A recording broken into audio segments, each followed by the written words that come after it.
Welcome to Learning Curve with Mr. Chazz, where I introduce you to the people that can help you on your parenting or teaching journey. And today we have a repeat guest here. I will let her reintroduce herself, and then we're going to get started with this conversation about breaking generational cycles. Go ahead. So my name is Erica. You may or may not know me from the viral video of my daughter losing her mind because I told her we could go to Target and it was closed for the Easter holiday. So I am a content creator. I'm a mom. My daughter's 4 years old. I do event planning and I'm starting a clothing brand. So I'm doing a lot of things, but most importantly, I'm on a journey of really finding healing from traumas and past things that have been a hurdle to my parenting style. It's something that I don't want to, cause me any more just like issues with parenting, really, and being the best mom that I can. So that's a little bit about me. I'm very passionate about the work that you're doing, Mr. Chaz, and I'm really excited to be here. So let's talk about all of this healing and cycle breaking that you're doing. And for people who are might be a little bit newer to the conversation of breaking generational cycles, and you're like, what does that even mean? The way that I describe it is really just breaking these or really just generational cycles are these patterns of behaviors that we have a tendency to pass on from generation to generation. And there are some cycles and there are some patterns of behavior that aren't necessarily harmful, that may even be helpful. But there are also a lot of patterns of behaviors or generational cycles that we unconsciously take on ourselves and they impact us in our life. And then we often unconsciously, sometimes consciously, pass them on to our children. And sometimes these patterns of behavior, these generational cycles can be very unhelpful and potentially harmful for us and our children and the generations and generations and generations, not just our children, but our children's children are being impacted by these patterns of behaviors that we are passing on. So I talk a lot about how do we recognize and break some of these generational cycles. What do we do? What are the mindsets we need to have? What are the tools and the strategies we need to replace kind of the old patterns of behavior with? And so, Erica, that's really going to be what my first question is going to be around. It's just one, how did you even start to recognize that you did have some, maybe patterns of behavior that weren't very helpful to pass on to your child and like what was that experience like? Because most of us, like when we're children, we're receiving these patterns, and then we're in adolescence, and often we're just, kind of acting them out. And at some point, maybe usually just something happens and we start to recognize, hey, maybe this isn't what I want to pass. Maybe this isn't the family heirloom that I want to pass on to my children. Maybe I want to pass on something different. And so I wonder, I'm always interested to hear what that moment was like for what, or moments, or if you remember any of these moments that helped you start to recognize that there were even generational cycles to break. So I think there were a lot of different things in my path in my journey of like childhood to now to understanding and seeing those things, but a few of them are, so my father, he was very different in his parenting style than my mother was. My father was, I will trust you until you give me a reason not to trust you. I will allow you, you're a good kid. I will allow you to do what you want to do within reason. I will hear you. He was very much that style of parent. My mother was complete opposite, where she used more force to get me to respect her, to listen to her. She used more of a fear tactic, a tactic that her father used on her. So she, generationally got that from her dad. And that's how she raised me. That's what she knew. So as I grew up and started getting older, I started to realize that I had more fear and reverence and respect for my father than I did my mother. And I really started to think about why was that? and I felt heard, I felt love, and I felt correction. My dad was by no means just letting me do whatever I wanted, but I almost felt a sense of not wanting to disappoint my dad. Whereas my mom, I didn't really care. I didn't really care what she said. I didn't really even want to hear her because honestly, I didn't like her. I felt, that she mistreated me at times. And thank God she's healed from that now. And, our relationship has gotten so much better. But honestly, having a daughter scared me because I thought in my head, that's what a mother-daughter relationship looked like. So I wanted to have a boy. And when I found out I was having a girl, I was pretty devastated. So that's one of the things that I have seen. I also, my husband, unfortunately, was raised very verbally and physically when he was a child, and he struggles through those traumas daily, and fighting through overcoming those things. So that just those things in itself, like my own childhood, his childhood, has really like opened my eyes to things.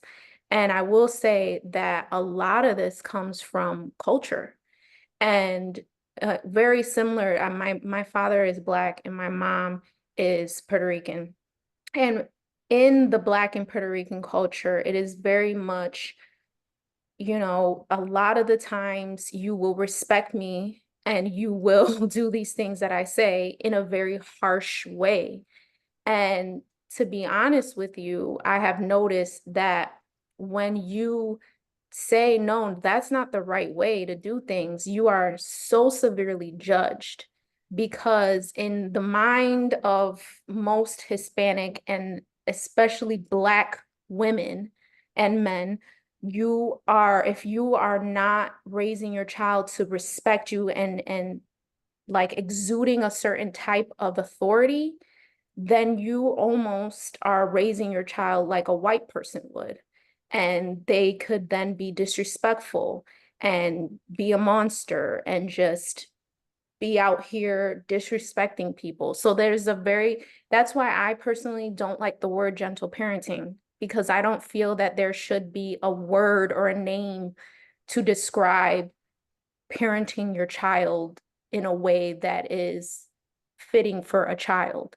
I think that that puts it in a box. And I think that our minds go to, oh, gentle parenting means, oh, Susie, you shouldn't have done that. And then the kid's smacking you are like, Susie, I don't like that you smacked me. There's this big notion that that's what it is. And it causes a lot of minorities to say, oh, hell no. I am not going to allow you hit me. Like it's over for you. You know what I mean? And I've noticed that within even family members that I have, where I have to tell them, listen, just because I'm gentle parenting doesn't mean that I'm saying that Ellie can do, my daughter's Elia, we call her Ellie. Ellie can do anything she wants to do, and there's no, correction or there's no repercussions for the things that she does. So I think that within my community, this is an extremely important conversation. I think that this stems from things that we have experienced as specifically Black women and Black men. And I do feel that we can push past things. I think we just need to think of things in a different way versus thinking of things in a gentle parenting way that is causing your child to allow them to be a monster. Yeah. I think so. You said a lot there. So, one, I agree that there's definitely a narrative in the Black community about parenting, about that you do have to be harsher towards your children.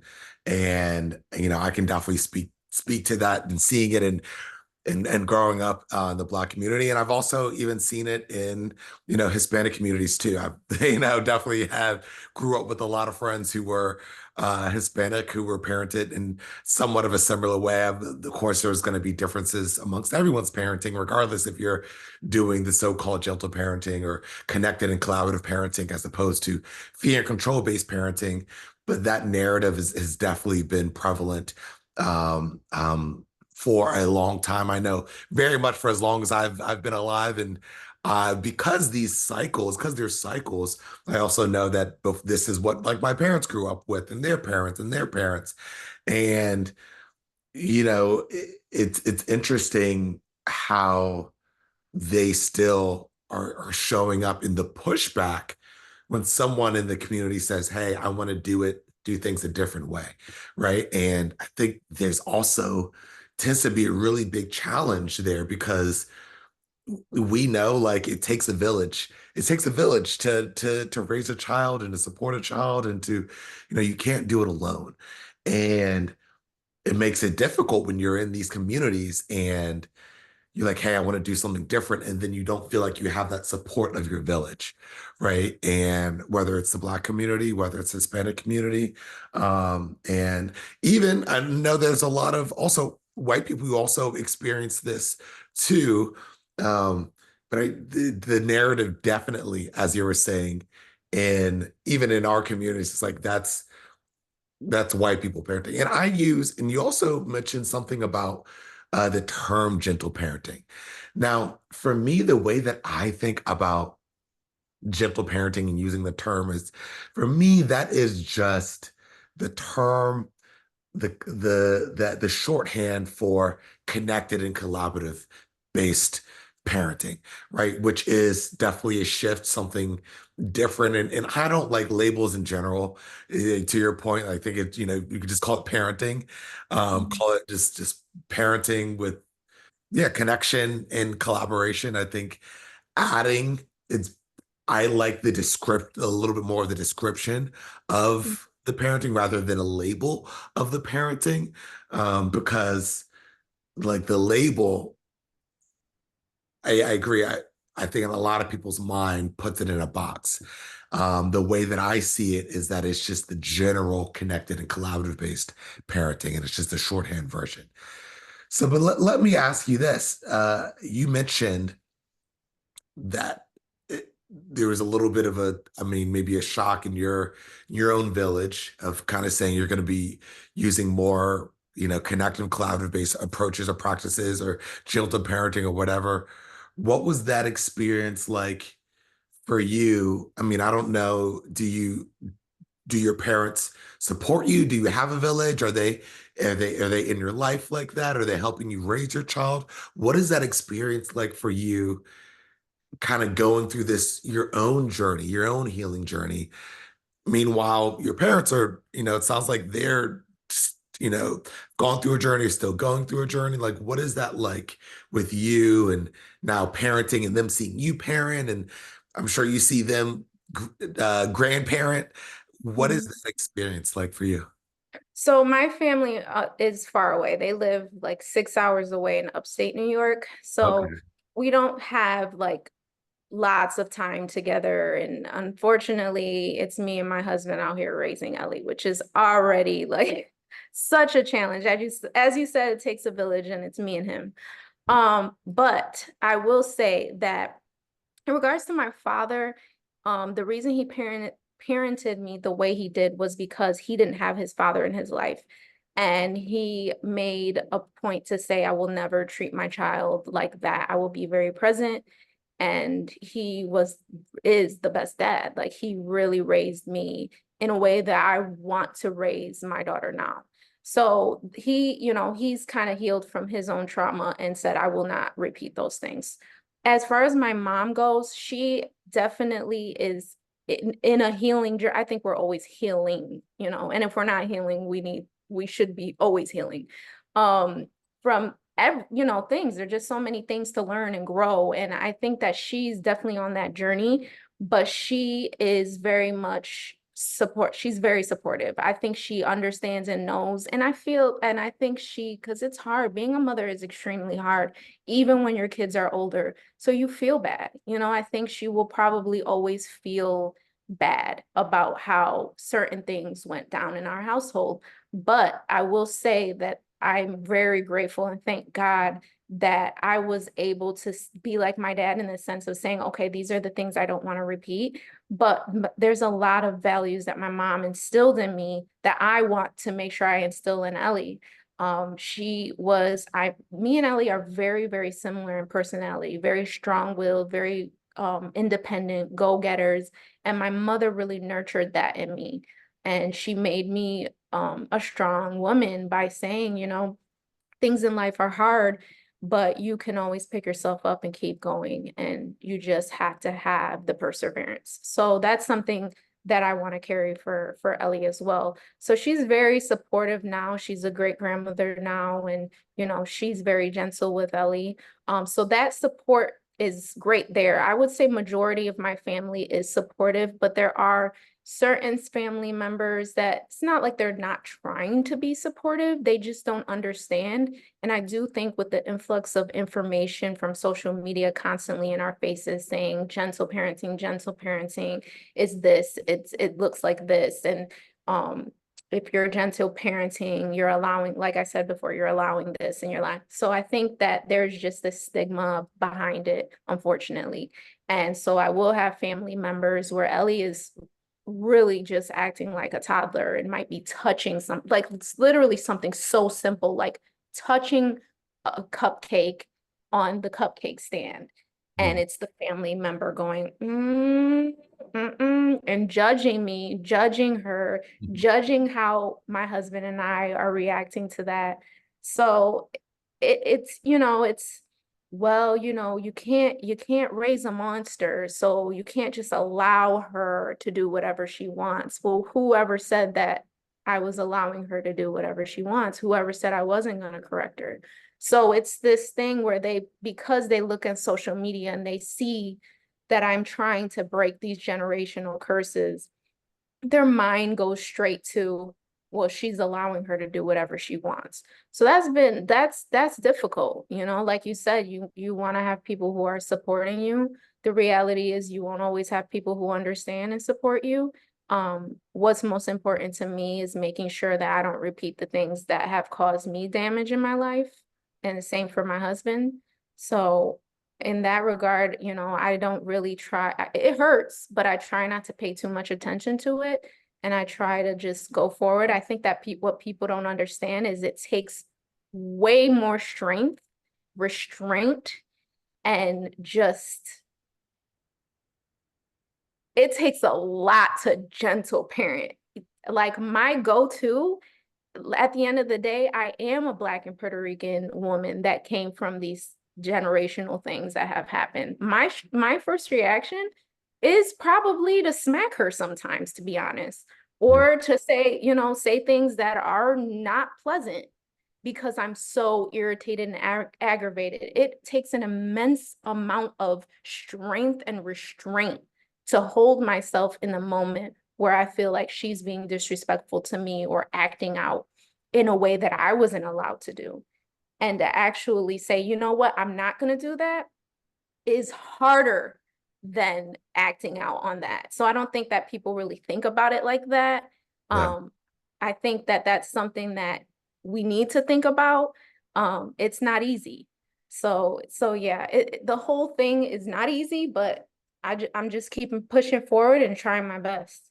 Yeah, and I know that takes so much strength, and I think Hmm. that's also why I think I wouldn't, if I were to put a label to, the gentle parenting or whatever. I don't.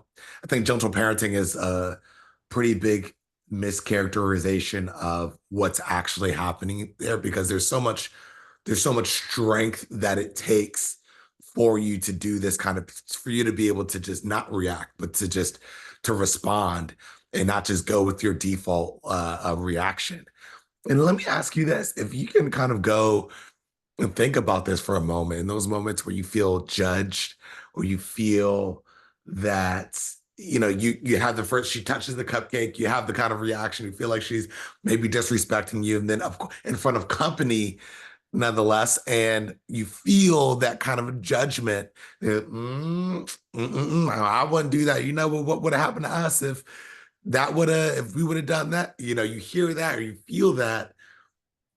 That makes it so much harder to show that strength. Like that's so much. It's not even just the strength of like fighting against yourself. Now you have to fight against the weight of the judgment of whoever is watching you.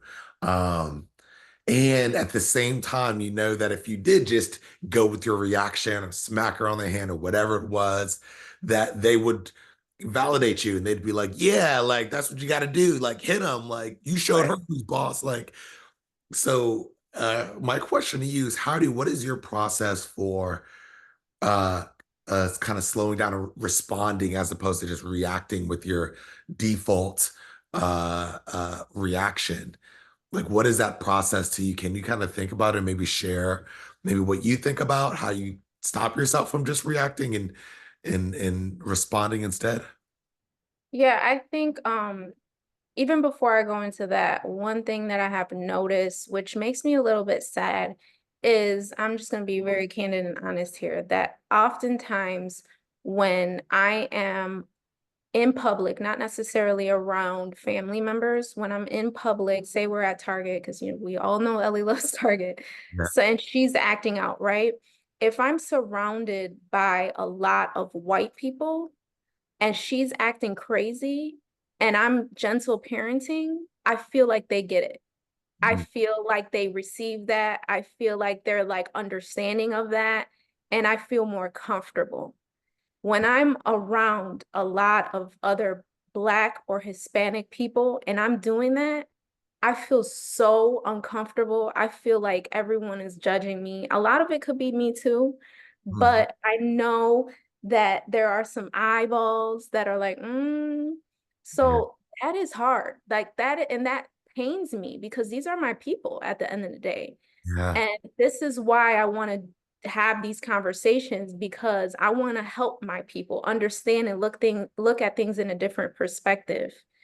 Um, in regards to my process, I would say that I have to remind myself the bigger picture. So I'm very much a type of person that is, what is the bigger picture? Like, instead of looking at the now, what is it that is most important? And what's most important to me is that Ellie is raised in a healthy environment, in something that's not going to cause her.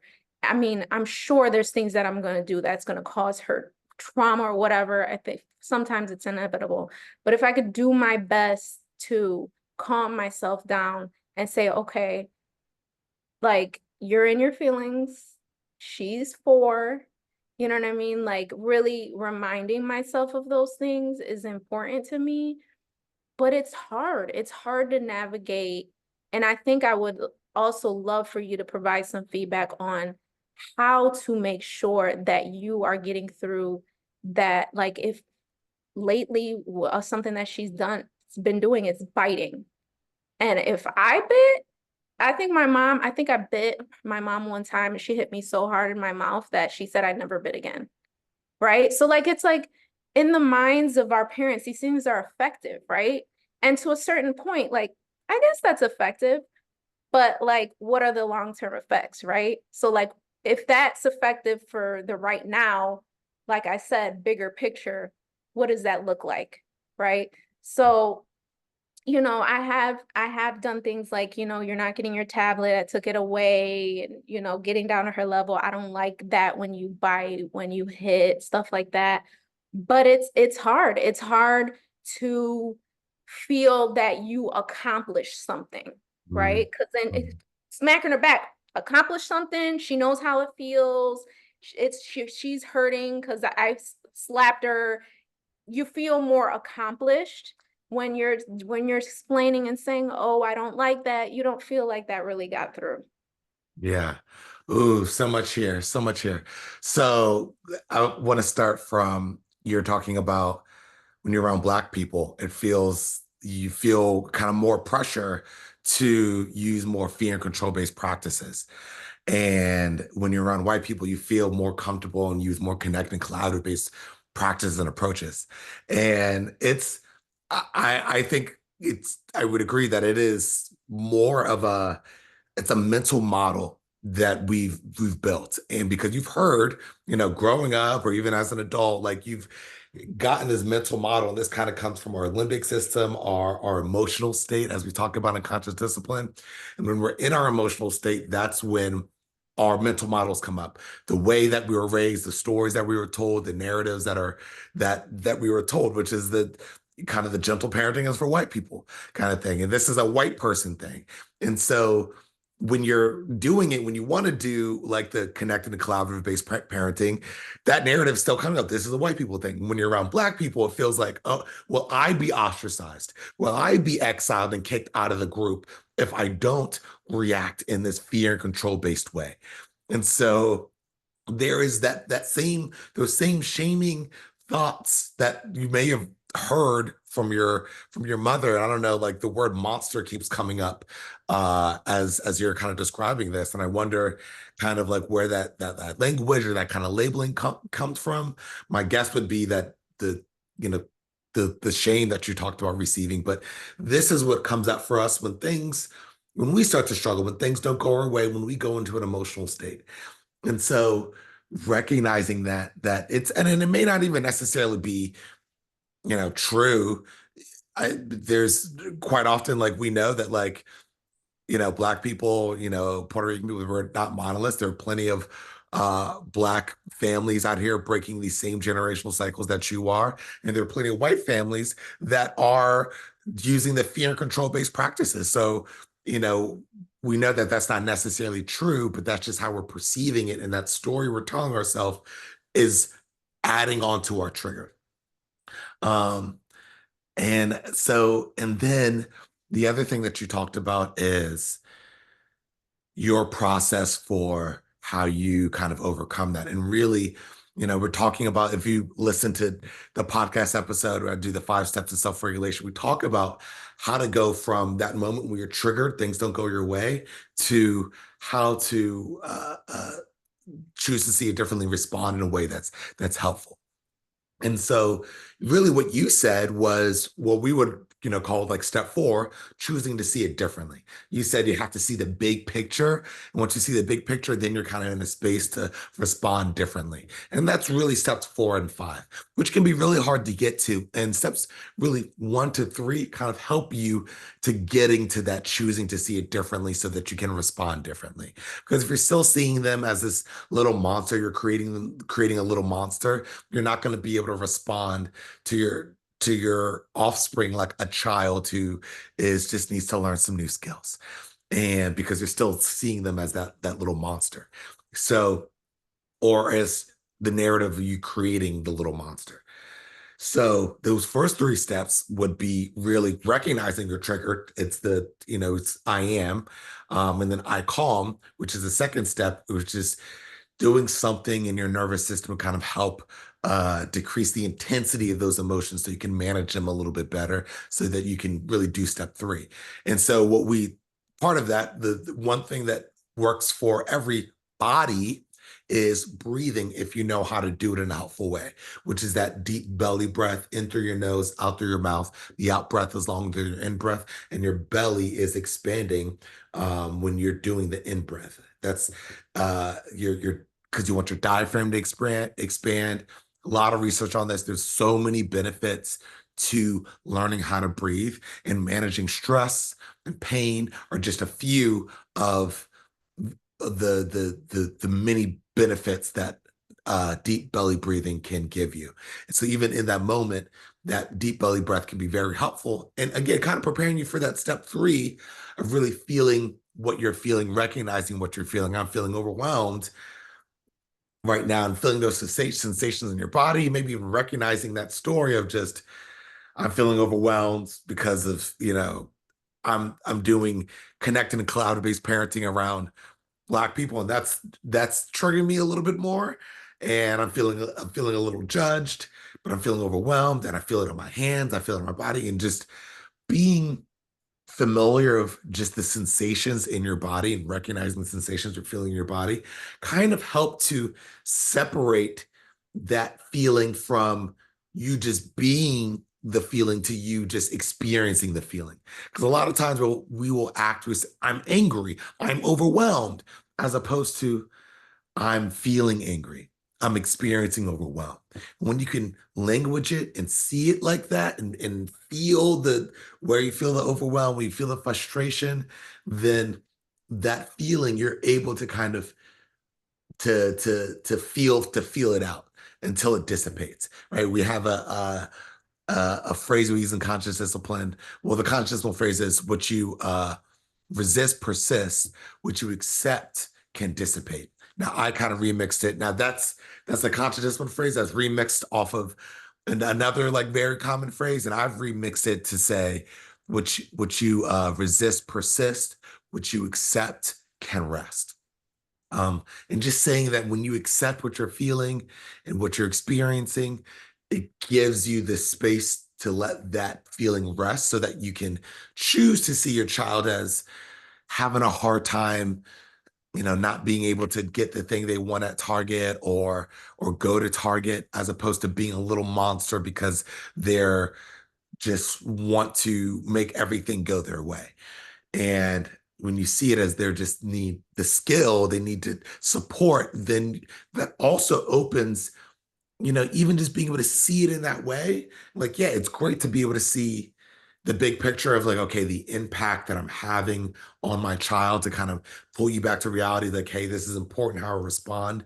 And we also want to see the child as like, okay, they're missing skills here. There's something that they're having a hard time doing. And sometimes it's a skill of what they can do differently next time. Sometimes the skill is just learning how to accept disappointment, just sit with the emotion, because a lot of times, bringing this back full circle as we're talking about these cycles, that is what we're struggling with, to even get to the point of choosing to see it differently, us being able to sit with that feeling of overwhelm and frustration and just being able to accept it so we can rest, so we don't just act out our own frustration, our own overwhelm.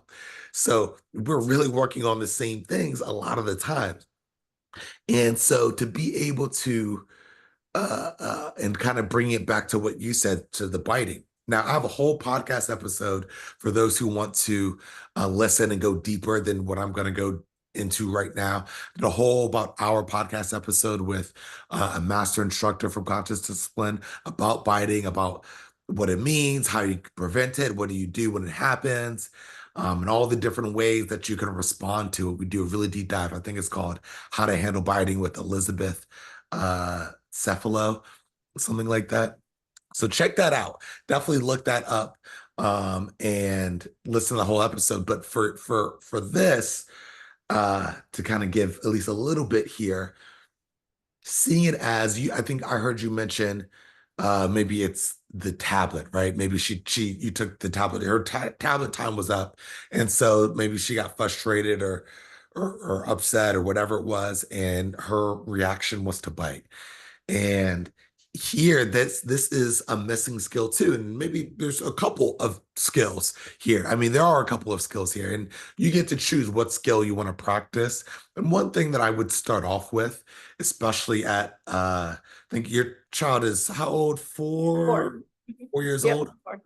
This is a time where language is starting to really explode and really develop, and their ability to communicate is really starting to grow a lot, but it's still their emotions are often bigger than their ability to communicate what's going Right. on with them internally.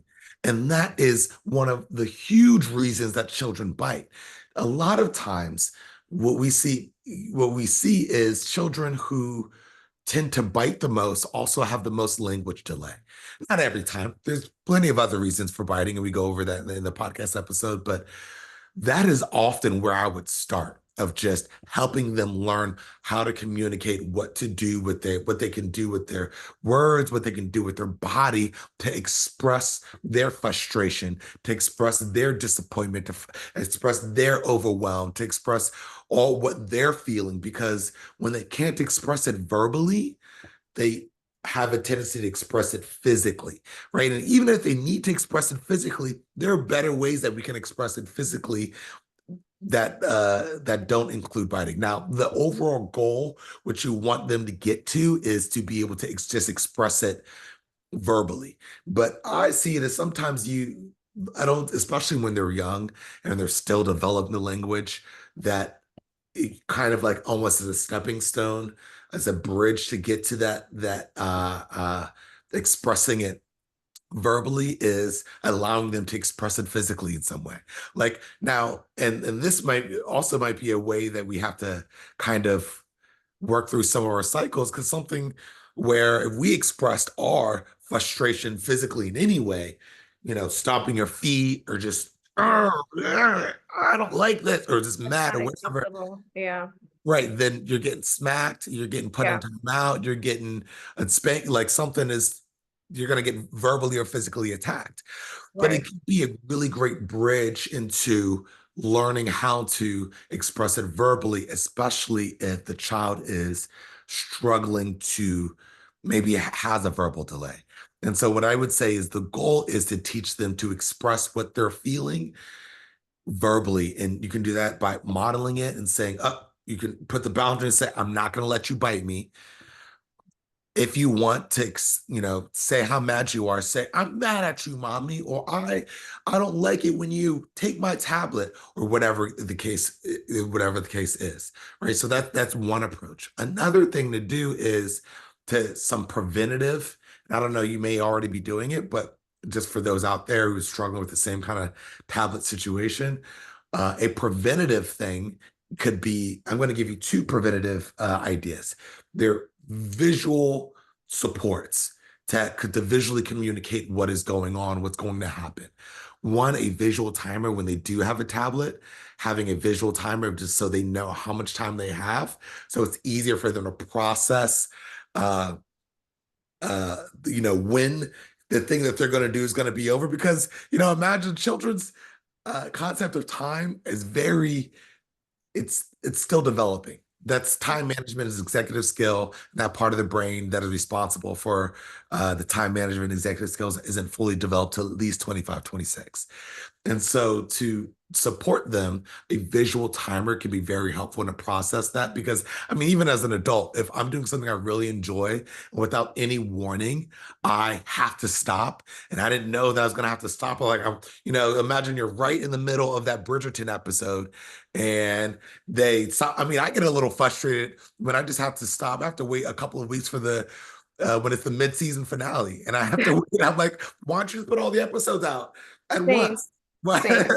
right, so I experience a little bit of frustration just in that, and even when I know ahead of time that it's going to be that they're only going to put out the 3 episodes or the 5 episodes and come out with more, but I can handle it better when I do know ahead of time, and I might still experience some frustration, but I can handle it much better than I'm thinking I'm going to watch the whole season, all 10 episodes.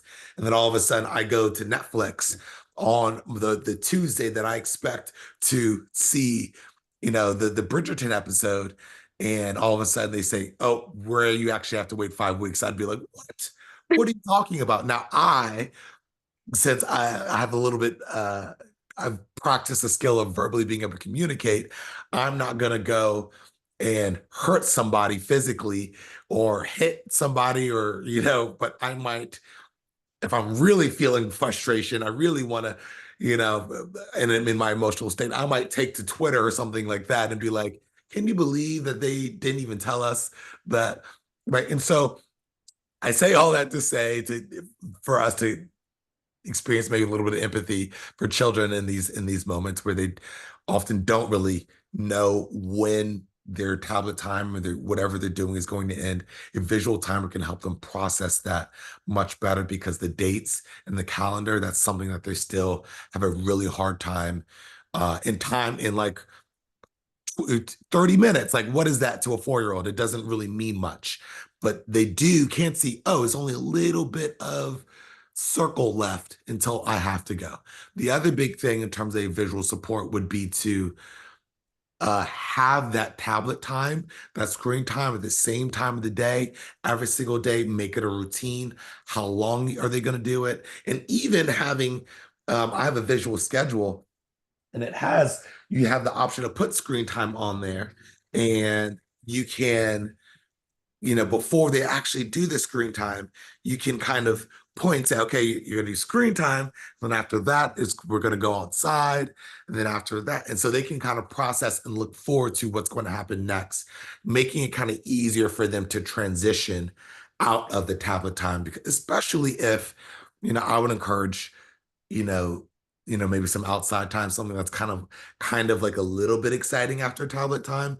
Um, I mean, there might not be anything as exciting, but outside time, I think is a really great transition from tablet time, because that's really that's the outside time is what number one, what children really need to be doing in their childhood more than anything, this free play. And also it tends to be something that is okay, I can't do my tablet, but at least I get to go outside and experience the real world. So those are just a few kind of thoughts that I have on that in terms of the biting specifically.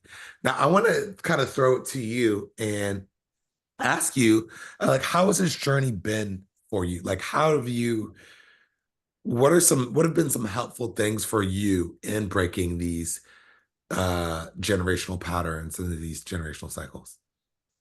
I would definitely say one of the biggest helps is my spouse's support, because how much harder would it be if he didn't agree with how, to parent her? That would be a whole nother struggle. It's one thing to have other family members, but it's a little more difficult when it's her father. So that has been something that's very helpful. I would definitely say you, and listening to your content is extremely helpful. It's definitely so necessary. I said this in the other podcast when we were chatting together. I'm going to say it again. What you're doing is probably one of the most important works that someone could be doing in our society, and just pouring into our children and breaking these cycles that, really have caused a lot of trauma, a lot of pain, and hurt people. And it takes just us to say, I don't want to be hurt anymore, and I Mhm. don't want to hurt anymore. So I would say that those are the most, the biggest things that have been helpful for me. And just being positive. It's funny when you're saying all these things, I'm like, wow, this is a lot of work. Yeah. Like, being a mom already, everything is a lot of work, right? Like I think about, you don't think about these things until you're a mother, but like my toddler doesn't want to eat vegetables. So guess what? I have a new task to juice, because that's the only way that I'm getting her veggies in, because she'll actually drink the juice. And it's not like I have to not just wash the veggies, juice the veggies, but I also have to strain it because she doesn't like the pulp. So now something that could take me like 35 minutes now takes me 45 minutes to an hour. So there's just like so many aspects to motherhood that you don't really think of until you go through them. And when I'm listening to you say all of these things are extra work. Like none of this is easy. None of this is just like, it is so much easier to just scream and yell and say, you're not doing this because I said so. That Sure. was the easy way. That's why our parents did those things, because it was effective in that moment, and it was easy. It wasn't an extra task.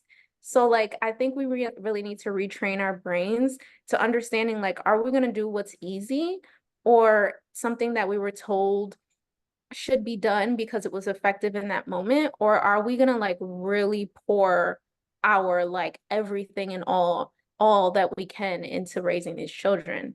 And if we don't do that, unfortunately, the same patterns that happen with us are going to continue to happen generations and generations to come. And who's to say that in the future, that future generation is going to be the one to do it? Like we have to try, we have to be the one. So yeah, I mean, it's definitely still a journey. It's definitely something that I'm still working on. I still try to listen to the content that will help me and heal from my own stuff too. I'm a big believer in therapy. I think it's great. I have a wonderful therapist that I speak to, that helps me navigate my own trauma and my own childhood. So yeah, all of it is about healing, and it's not easy, and it probably never will be, but it's so worth it. And when you say effective, that's something I would like to talk about a little bit too, because the question I think is effective at doing what, right? And I mean, we could be very effective. It's quick, it's a smack or a yelling or a shaming. It might be effective at Shutting down communication might be effective at getting the child to sit down and shut up. It might be effective at getting the child to not express what they're feeling, or effective at not getting, or the child, not communicating their thoughts and feelings and what's happening with them. And you may be effective in that, and that might stop the behavior in the moment, but it also stops a lot of other growth, a lot of other really great things. And I think about, what do I want to be effective at when it comes to guiding children, when it comes to raising children, when it comes to supporting children. And I want to be effective at helping them communicate their emotions in a way that is healthy, and also that not only they're just communicating, but also they're able to set boundaries, right? I want to be effective at helping children set boundaries. I want to be effective at helping children communicate their emotions. I want to be effective at helping children learn new skills to navigate this complex world. I want to be Right. effective at modeling empathy for a child. I want to be effective at, breaking generational cycles. Like you said, hurt people. And I don't want to be effective at hurting people, right? I want to be effective at healing people.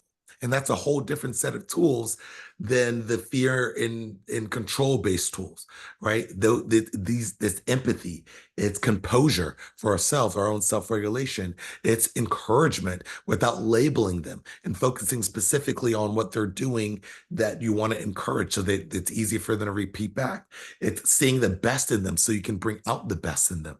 It is accepting the moment as it is so that we can actually give empathy, and we're not just shooting all over ourselves and shooting all over children.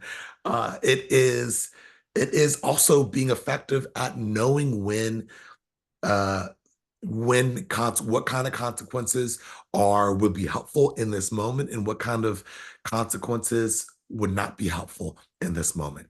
And this is a lot of work, and it's not just about you and this generation breaking all the generational cycles right here. Like, it's not the you know I think it's a good sentiment where, people say it stops with me, and that's a great sentiment, and that's a great, I think that might be a helpful way to kind of get out of the mindset of the just continuing the hurt. And I think it's important for us to recognize that it's we're not going to be able to break every generational pattern in one go. It's just like you were sharing with your father, that, I mean, he broke a lot of generational patterns and cycles, but it's not like he was able to stop every unhealthy pattern of behavior from getting to you, right? And you're picking up from where he left off. And there's some things that your mom also too, with the harm that you acknowledge that she may have caused. There's also some help that she also passed down and gave to you. So it's not just a binary, like just a good and bad. These things just are, and some things tend to not be very helpful, maybe potentially harmful, and lean kind of towards that side. And some things may be more helpful that you can pull out, and that you're pulling out all the helpful things that you can pull out, and then creating more healthy patterns of behavior. And your Ellie is not good. She's not going to get every, when she grows up, she's going to build off of all the work that you have done. And she's going to have some more patterns to break, and so on and so on and so on. But you're already running a marathon. And so she doesn't have to start back in mile one. She's already 50 miles ahead from where you started in your parenting. And I think that is a very uplifting message, and a very just empathetic message, and just it allows us to give empathy for ourselves, even when we're not doing everything perfect, because perfect doesn't exist. And as I always say, avoid being a perfectionist, be an improvementist. The goal isn't to be perfect every day. The goal is to improve a little every day. So as we kind of close out, I want you, please share, where can people find you and follow you, and kind of continue following you along your journey? Because I think as we have received these stories of just this is white people parenting, and this is, all the stories that you have received that are impacting your parenting. It's helpful for us to see different stories, different narratives, and see, Black women breaking these cycles. And so, because I'm sure you're not the only one who experiences that, in certain environments, I kind of have this narrative built up. Like, I may feel more judged around Black people or around minorities than I do around white people. And so to be able to see you breaking these cycles and talking to more and more people that we can see, minorities, Hispanic, Black people, whatever, breaking these generational cycles, I think the more the stories and the narratives start to change, and the easier it becomes for us to tap into seeing it differently when we get triggered and we're in an emotional state. So, where can people find you, and share any last message that you want to share with the people out there? Yeah, so I have my Instagram page and TikTok page are dedicated to my journey of raising Ellie and her massively huge personality and me navigating gentle parenting and all the things that comes with being an entrepreneur and raising my daughter. So I'm very open and honest and candid on my social media. You can find me on Instagram at the letter E squared, SQUARED NYC. And you can also find me on TikTok, that is at the letter E SQUARED 322. I'm also creating a clothing brand. I used to work in the fashion industry, and my dream was to start a clothing brand, but it was a very toxic industry, something that also caused a lot of, a journey of healing through mental health issues and things from just all of the things that I've experienced within that industry. But I decided to finally use my tools that I learned from the industry and create my own brand and do it for moms. I feel like moms are kind of overlooked at many times, especially in fashion. And we have a lot of needs that we have that are just drastically different when you become a mother. You need more pockets. You need more areas to put things, water bottle holders. I don't need one, I need two at least. So I am creating this clothing brand all around what a mom needs. And you can follow that journey as well. I do post a lot of that on my personal page, but if you go on my personal page in my bio, you will see the brand's Instagram page that is at Eden, EDEN _ by _ E squared, ESQUARED. I know that was a lot, so it's in my Instagram bio. You will see it right there. And the last thing I want to say is that I just want to provide encouragement to anybody that does have a heart for breaking generational curses, for um understanding and seeing the things that they've gone through and saying, you know what, this was not healthy for me. I've had to heal from it. I think that there are a lot of people, in our culture and the world we're living in that are struggling. And a lot of that has stemmed from their childhood, from trauma, from things that they're experienced, even from toxic workplaces. There's a lot of things that we go through that we need to heal from, but every single thing is a learning experience. And I don't believe that anything is ever truly bad. It might feel bad in the moment, but I think that it's an opportunity to see something in a different perspective and say, man, like 9 times out of 10, when you go through something, you can look back and say, that's why I went through that. I had to learn this, this, and this. And I think that every single experience that I've gone through has helped me with parenting Ellie and giving her a new skill, teaching her perseverance, and just being the best that I can be. I'll never be perfect. I'm always a work in progress, but I just want to encourage all the moms and the dads, because shout out to the dads. Sometimes dads really don't get credit in this society. So shout out to the dads who are pouring into their children just as much as, mothers are. And I just want to give you guys encouragement that it can be done. It's not going to be easy. It is extra work, but I promise you, it's the best thing you'll ever do. On that note, we will end it.